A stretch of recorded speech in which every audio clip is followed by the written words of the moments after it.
আলাইকুম।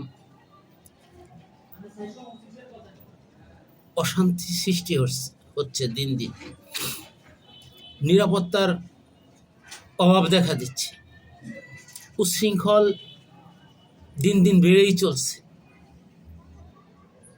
সুদানে শান্তিরক্ষা মিশনে কাজ করে জাতিসংঘের ঘাঁটিতে সন্ত্রাসী হামলা, 6 জন নিহত হয়েছে।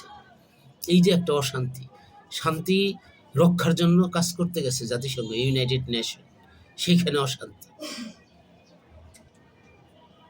বাংলাদেশে ওই যে হাদি, তিনি তো সঠিক কথা বলতো,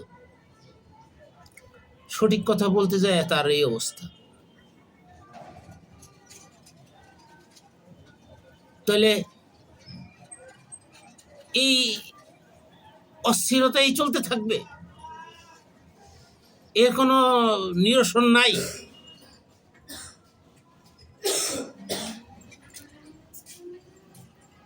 সত্য বাস্তব যেটা হয় সেটা তুলে ধরতে গেলেই শত্রু পেতে হয়।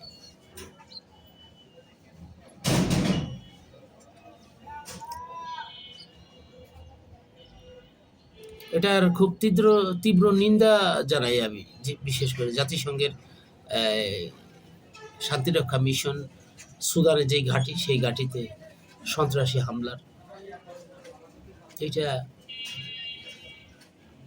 শান্তির জন্য গেছে, সেখানে অশান্তি। জানি না, আল্লাহ এর একটা ব্যবস্থা করো।